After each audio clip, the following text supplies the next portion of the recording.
I was sitting at the dinner table, holding my spoon, when my son's wife smiled at me a little too sweetly. "My dear mama," she said, "eat. You look tired." My son, Daniel, nodded fast. Too fast. His eyes did not meet mine. Before we continue, please comment where you are watching from and subscribe so you can hear more stories like this. The food smelled rich and warm. It looked perfect. Rice, stew, meat, a glass of juice beside it. The table was neat, like they were trying very hard to look like a happy family. I took one bite. Then my throat felt strange. Not pain like fire, not something loud. It was quiet. It was the kind of wrong that creeps in and whispers, something is not right. I looked at Daniel again. He was watching me now. Not like a son who loves his mother. Like a person waiting for something to happen. His wife, Sandra, held her own spoon but did not eat. She just watched. Her smile stayed on her face, but it did not reach her eyes. My chest felt tight. My head felt light. The room seemed to tilt, like the floor was moving. And then I understood. They did not invite me to dinner to celebrate me. They invited me to end me. I pushed my plate away slowly so they would not see my fear. My hands were shaking under the table, but my face stayed calm. I had learned that calm can be stronger than shouting. Daniel leaned forward. "Mama, you barely touched it." I forced a small laugh. "I am old. My stomach is small." Sandra's smile became sharper. "Try the juice. It will help." I lifted the glass. My fingers were weak, but I lifted it anyway, because I needed them to believe I trusted them. I took a small sip. The world went blurry. I stood up too quickly, and my chair scraped the floor. It made a loud sound, the kind of sound that makes people look. Daniel's eyes widened. Sandra's lips pressed into a thin line. I took one step, then another. I almost fell. Daniel rushed to hold me, but his hands were not gentle. His grip felt tight, like he was controlling a thing, not helping a person. "Mama," he whispered, "what is wrong?" I looked straight into his face. "You tell me," I said. His mouth opened, but no words came out. Sandra stood up and went around the table. She reached for my arm. "Let's help you to your room." "Help me?" "Yes. Help me die quietly, away from the table, away from eyes, away from questions." I smiled at her. No. My legs were weak, but my voice was not. Their faces changed. Just for a second. Daniel's fear slipped out. Sandra's anger slipped out. Then they covered it again, like people pulling a cloth over a dirty floor. Daniel spoke softly. "Mama, you need to rest." I held the edge of the table to stay standing. My heart was beating too fast. My ears rang. Then, in that ringing, I heard something else. A memory. My late husband, God rest his soul, used to say, "Never eat in a place where love has left the room." I had laughed when he said it. I thought he was being dramatic. Now I knew he was being wise. I took one breath, then another. I forced my legs to move. I walked, shaky and slow, toward the hallway, away from them. Daniel followed. Sandra followed. Behind me, I heard Sandra whisper, "Don't let her go outside." Outside. Why did she say outside?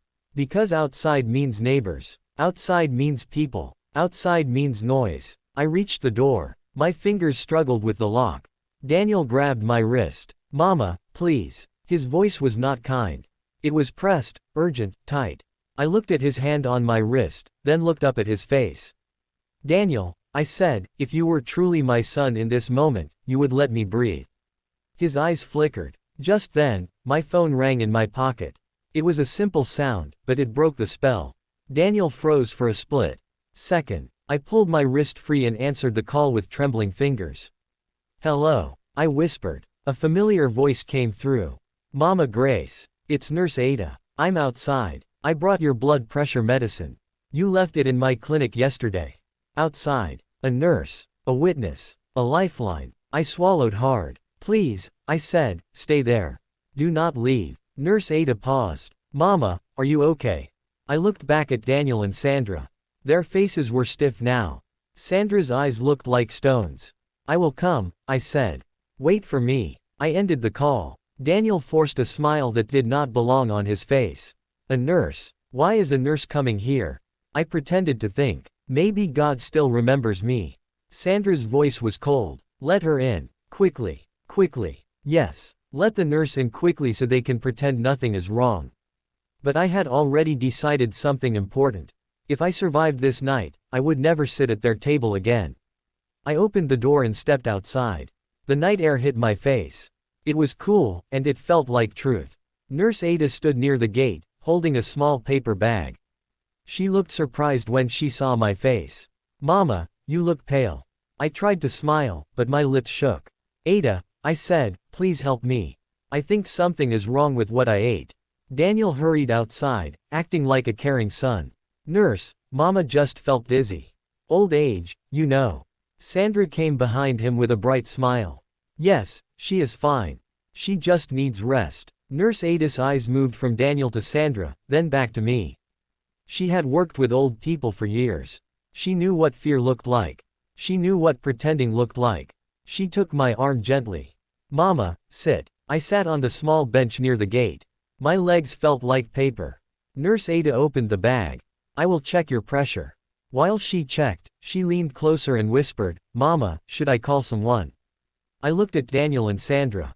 They were standing behind her, listening, watching. I could not say the full truth out loud. Not yet. So I said, "Call my friend." Auntie Rose. Nurse Ada nodded as if it was normal.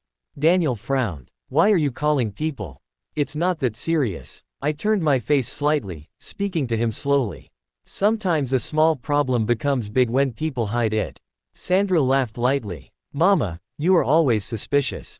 I stared at her. Suspicion is sometimes how people stay alive. The nurse took my pressure and her face tightened.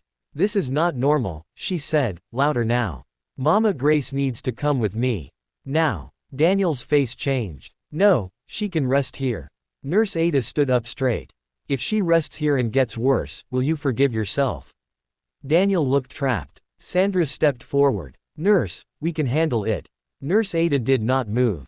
"I am not asking. I am telling." For the first time, Sandra dropped her sweet voice. "You are overstepping." Nurse Ada's eyes narrowed. "And you are hiding something." The air became heavy. My head spun again, and I felt like I might faint. I grabbed Nurse Ada's hand. "Please," I whispered, "take me." Daniel reached for me again, but Nurse Ada blocked him with her body. "Get your car keys," she said to me. "Or I call an ambulance." Sandra's eyes flashed. She leaned toward Daniel and hissed, "Do something." Daniel's jaw tightened. He looked at me like he was trying to decide something. And in that moment, I saw it clearly. This was not a mistake. This was a plan. They wanted my property. The land. The house. The little savings I had. Everything my husband and I built with years of sweat. They thought I was old. They thought I was easy. They thought wrong. But I was still weak. My body was betraying me. Nurse Ada helped me stand, and we moved toward her car. Outside the gate, Daniel followed, speaking fast. "Mama, let's go inside first. Let me get your bag." Sandra added, "Yes, Mama. You can go tomorrow. You are just tired." Tomorrow. They wanted tomorrow because tomorrow gives them time. Time to finish what they started.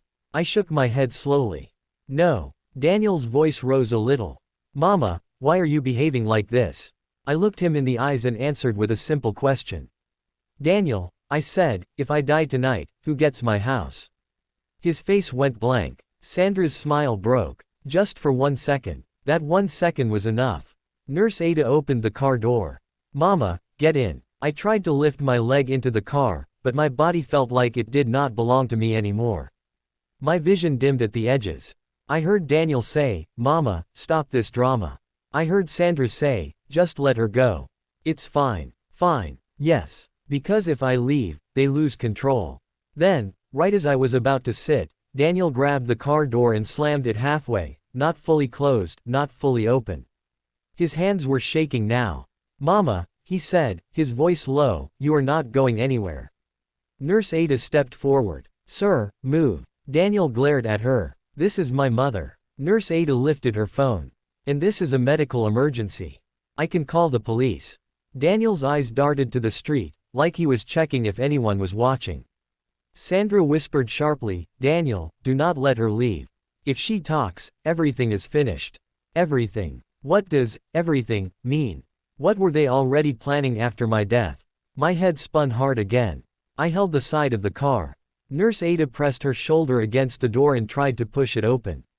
Daniel pushed back. For a moment, it looked like a fight was about to happen right there in the open, under the streetlight. And then I heard a new sound. A car engine. Headlights swept across the gate. A vehicle slowed down, then stopped. Someone was arriving. Nurse Ada looked up. Daniel froze. Sandra stepped back fast, fixing her face into a smile again. The car door opened. A tall man stepped out. He wore a simple shirt, and he walked with confidence, like someone who knows what he is doing. I recognized him at once. It was Mr. Ibrahim, my lawyer. He had not come for dinner. He had come because I sent him a message earlier that day, a message I almost forgot I sent. A message that said, if anything happens tonight, come. Mr. Ibrahim looked at me, then at Daniel's hand on the car door. His voice was calm, but it carried weight. Good evening, he said. Why is your son blocking you from getting medical help? Daniel's mouth opened, but no words came. Sandra's smile trembled. My heart pounded, and my knees almost gave way.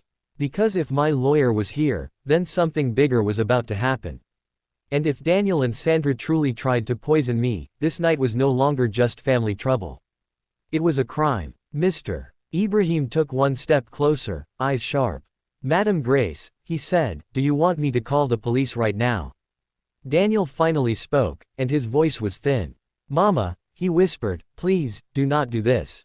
I looked at my son, the boy I once carried on my back, the boy I once fed with my own hands. And I realized the life lesson I had been avoiding for too long. Love without boundaries can become a trap. I took a slow breath, even as my body shook. Then I opened my mouth to answer my lawyer. But before I could speak, my vision turned black for a second, and my body began to fall. Everything went quiet. And the last thing I heard was Sandra's voice, not sweet anymore, not pretending anymore. Let her drop, she said. Let her drop now. Then the ground rushed up to meet me. I did not know how long I was gone. At first, there was only darkness. Not the peaceful kind. This one felt heavy, like I was sinking under deep water. I tried to move, but my body would not listen. Then I heard voices. Mama, Mama Grace. Someone was calling me softly. I opened my eyes a little. White light burned them, and I closed them again. She's awake, a woman said. I recognized the voice. It was Nurse Ada. I tried to speak, but only air came out. Easy, she said gently. You are safe now. Safe. That word felt strange. I had not felt safe for a long time. I opened my eyes again, slowly this time. I was lying on a bed. A hospital bed. Tubes were attached to my arm. Machines beside me made quiet beeping sounds. I turned my head slightly. Mr. Ibrahim was sitting on a chair near the bed. His face looked serious, but his eyes softened when he saw me awake. Madam Grace, he said calmly, you scared us. I swallowed. My throat felt dry and sore. Am I alive? I whispered. Nurse Ada smiled, but it was not a happy smile. It was a strong one. Yes, Mama, you are alive. A memory hit me like thunder. The food. The looks. Daniel's hand on the car door. Sandra's voice saying, let her drop. My heart started to beat faster. Where are they? I asked. Mr. Ibrahim stood up. Your son and his wife are not here. I closed my eyes again, but this time it was not from weakness. It was from anger. They tried, I said slowly. They tried to kill me. The room became very quiet. Nurse Ada looked at Mr. Ibrahim. Mr. Ibrahim nodded. We suspected as much. I opened my eyes sharply. Suspected. Nurse Ada took a breath. Mama, when we got you here, the doctors ran tests. There was poison in your system. Not a mistake. Not bad food. Poison. The word hung in the air. Poison. I felt something cold move through my chest, not fear, not pain, but understanding. They wanted my property, I said. The house. The land. Everything. Mr. Ibrahim spoke carefully. Madam Grace, do you remember the document you signed last year? I frowned. Which document? The one Daniel brought to you. He said it was for house repairs. My stomach turned. Yes, I said. He said the government needed it. Mr. Ibrahim sighed. It was a power document. If you had died, your son would have taken full control immediately. I turned my face away, tears burning my eyes. How did love turn into this? Nurse Ada touched my hand gently. Mama, you survived because you only took small amounts. Also, your body reacted fast. God protected you. God. Yes. But God also wanted me to act. Where is Daniel? I asked. Mr. Ibrahim paused. He came to the hospital early this morning. My heart jumped. He did. Yes, Mr. Ibrahim said. He asked many questions. What kind of questions? I asked. Whether you were awake. Whether you could talk. Whether you remembered anything. Nurse Ada added quietly, he did not ask how you were feeling. That hurt more than the poison. Did he see me? I asked. No, Mr. Ibrahim said. I stopped him. I nodded slowly. Good. Silence filled the room again. Then I spoke, very calmly. I want to leave. Nurse Ada looked surprised. Mama, you just woke up. I don't mean today, I said. I mean forever. Mr. Ibrahim raised an eyebrow. You want to relocate? Yes, I said. Sell everything. Quietly. He studied my face. Are you sure? I met his eyes. If I stay, they will try again. He did not argue. All right, he said. But we must be careful. Careful. Yes. Careful like people who know danger is watching. Over the next few days, my strength slowly returned. Daniel did not come again. Sandra did not call. That told me everything I needed to know. One afternoon, while Nurse Ada helped me sit up, my phone buzzed. A message. From Daniel. Mama, how are you feeling? We were worried. I laughed softly. It came out dry and bitter. Do not reply, I said to Nurse Ada. Later that evening, another message came. Mama, the house documents need your signature. Urgent. I closed my eyes. Even now, even after everything, they were still thinking about property. Mr. Ibrahim visited the next morning. The buyers are interested, he said. Good price. Cash. How fast? I asked. Very fast, he replied. But once we start, your son may notice. I smiled faintly. Let him notice. We planned quietly. The house sale. The land sale. The bank accounts. Everything moved without noise. I did not go home. I stayed with a trusted friend after leaving the hospital. Then, one evening, while the sun was setting, Mr. Ibrahim came with his phone in his hand. Madam Grace, he said slowly, your son just found out. My heart beat once. Hard. What did he do? I asked. He came to my office, Mr. Ibrahim said. Angry. Shouting. I nodded. And, he said you were being manipulated. He said you are not thinking clearly. I laughed again, this time louder. That is funny. Mr. Ibrahim's face turned serious. He also said something else. I leaned forward. What? He said. Mr. Ibrahim continued, if my mother leaves this country, she will not live long. The room went cold. Nurse Ada gasped softly. I felt my hands tremble, but I clenched them together. That sounds like a threat, I said quietly. Yes, Mr. Ibrahim agreed. And that is why we must move faster. That night, I could not sleep. I kept seeing Daniel as a child, running toward me, calling my name. I also kept hearing Sandra's voice saying, let her drop. Morning came too slowly. By afternoon, Mr. Ibrahim returned with a small envelope. It's done, he said. The sales, the transfers, everything. I took the envelope with shaking hands. Inside was a single document and a ticket. A one-way ticket. Out of the country. I stared at it for a long time. Then my phone rang. This time, it was a call. Daniel's name flashed on the screen. My heart pounded. Nurse Ada looked at me. Don't answer. I shook my head slowly. I will. I answered the call and put it on speaker. Mama, Daniel's voice came through, tight and forced, where are you?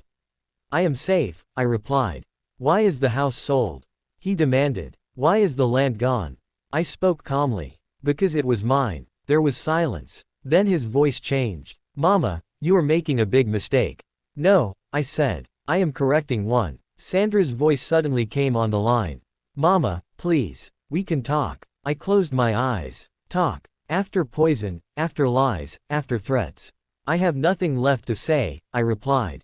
Daniel's voice rose. You cannot disappear like this. I smiled faintly. Watch me. Then he said something that made my blood run cold. If you step on that plane, Daniel said slowly, you will never see us again. I took a deep breath. That, I said, is exactly the point. I ended the call. That night, as I packed the few things I was taking with me, there was a loud knock on the door. Not gentle, Not friendly. Loud. Angry. Urgent. Nurse Ada rushed into the room. Mama, she whispered, someone is outside. I froze. Then I heard Daniel's voice through the door. Mama, he shouted, open this door now. My heart raced. Because the flight was in a few hours. And Daniel was here. Angry. Desperate. And with nothing left to lose. The knocking grew louder. The knocking did not stop. It grew louder, harder, like fists trying to break the door instead of ask permission. Mama. Daniel shouted again. Open this door. My heart was beating so fast I could hear it in my ears. Nurse Ada stood in front of me, her body tense. Do not move, she whispered. I will handle this. No, I said quietly. He is my son. I will speak. I stood up slowly, my legs still weak but my mind clear. I walked toward the door and spoke through it. Daniel, I said calmly, go home. There was silence for a moment. Then his voice changed. It became softer. Dangerous soft. Mama, please, he said. I just want to talk. I closed my eyes. I had heard that voice before. It was the voice he used when he was a child and broke something expensive. The voice he used when he wanted forgiveness without truth. I am not opening the door, I said. Sandra's voice suddenly joined his. Mama, you are misunderstanding everything. Misunderstanding. As if poison was confusion. As if fear was imagination. As if nearly dying was a small mistake. Nurse Ada leaned close to me. Mama, I can call the police. I shook my head slightly. Not yet. Outside, Daniel sighed loudly, like he was tired. Mama, he said, the lawyer tricked you. You know he never liked me. I laughed once. Short. Dry. The lawyer did not put poison in my food, I replied. There was a sharp pause. Sandra spoke quickly. Mama, we were trying to help you. That food was medicine. Medicine. I gripped the door handle so hard my fingers hurt. You think I am stupid? I asked quietly. Daniel's voice dropped. Mama, listen carefully. You are old. You cannot travel alone. Anything can happen to you out there. I felt a chill. That was not concern. That was warning. Nurse Ada moved closer to the door. Sir, leave now or I will call security. Daniel laughed bitterly. This is a private family matter. I stepped closer to the door and raised my voice just enough. This family matter ends tonight. Silence again. Then Sandra spoke, her voice no longer pretending. You think you won, she said coldly. You think selling the house makes you smart. I leaned my forehead against the door. I did not win, I said. I survived. Daniel suddenly hit the door with his fist. Bang. Nurse Ada jumped. Open this door, he shouted. You cannot run from your own blood. I straightened my back. Blood does not give permission to kill, I replied. Another bang. Harder. Then a sound I did not expect. A click. The door handle moved slightly. Nurse Ada's eyes widened. Mama, the lock. Fear shot through me. He has a spare key, I whispered. Of course he did. I had trusted him with everything. Nurse Ada pulled out her phone. I am calling the police. Now. Daniel shouted through the door, his voice shaking with anger. Mama, if you do not open this door, you will regret it. Regret. I had lived my whole life without regret. I was not starting now. The door handle turned again. Slowly. Then stopped. We stood frozen. Seconds passed. Then footsteps. Retreating. Silence. Nurse Ada held her breath. Did he leave? I did not answer. Something felt wrong. Too quiet. Then my phone buzzed in my hand. A message. From an unknown number. I opened it. It was a photo. A photo of my old house. My house. With men standing outside the gate. And one short message under it. You forgot something. My stomach dropped. Nurse Ada leaned over and saw the screen. Mama, she whispered, what does that mean? I stared at the photo. Then I understood. The house was sold. But something else was still there. Something important. Something dangerous. I grabbed my bag. We have to leave, I said. Now. Nurse Ada looked confused. Leave where? I swallowed hard. Back to the house. Her eyes widened. Mama, are you sure? No, I said honestly. But if I don't go, they will destroy the last thing that can protect me. Just then, my phone rang again. This time, it was Mr. Ibrahim. Mama Grace, he said urgently, where are you right now? At a friend's place, I replied. Daniel was just here. He cursed softly. Listen carefully. Do not go back to the house. My heart pounded. Why? There is something there, he said. Something Daniel does not know about yet. My breath caught. What? Mr. Ibrahim paused. Then he said the words that made my knees weak. The document that proves he planned this. The document that can put him in prison. Before I could ask more, the call cut off. No signal. Nurse Ada looked at me, fear clear on her face. Mama, she said slowly, your son is not just angry. I nodded. He is desperate. Outside, far away, I heard a car engine start. Then another. Headlights flashed briefly through the window. And in that moment, I knew something terrible was about to happen. Because the proof that could save me was still inside the house. And Daniel was already on his way there. The road felt longer than it ever had before. Nurse Ada drove fast, but carefully. Her hands were tight on the steering wheel. I sat beside her, holding my bag on my lap like it was the last solid thing in the world. Neither of us spoke for a while. The night outside was quiet, too quiet, like it was holding its breath. Mr. Ibrahim said not to go, Nurse Ada finally said. I know, I replied. But if that document is destroyed, I will have nothing. She glanced at me. Nothing except your life. I nodded. And that is exactly why I must go. We turned onto my old street. My heart sank. Lights were on in my house. More lights than usual. 2 cars were parked outside. Not Daniel's alone. Someone else was there. Nurse Ada slowed down and stopped the car a little distance away. Mama, this is dangerous. I know, I said again. I opened the door before she could stop me. The house that once felt warm now looked like a stranger. Shadows moved behind the curtains. Voices floated through an open window. Daniel's voice. Angry. Sharp. Sandra's voice. Fast. Nervous. And another man's voice. Low. Rough. Not family. I moved closer to the gate, staying in the dark. I heard Daniel say, she cannot have it. Without that paper, she has nothing. Sandra answered, search everywhere. She hides things. The man laughed softly. Old women always hide things. My hands clenched into fists. Old woman. Yes. But not a foolish one. I knew this house better than anyone. Every crack. Every sound. Every secret. I slipped through the side gate quietly and moved along the wall, my heart pounding so loudly I was sure they could hear it. The back door was open. Inside, drawers were pulled out. Chairs were pushed aside. Papers were scattered on the floor like trash. My memories were being stepped on. I hid behind the doorway and listened. Check the bedroom again, Daniel snapped. She keeps important things close. Sandra sounded scared now. What if she already gave it to the lawyer?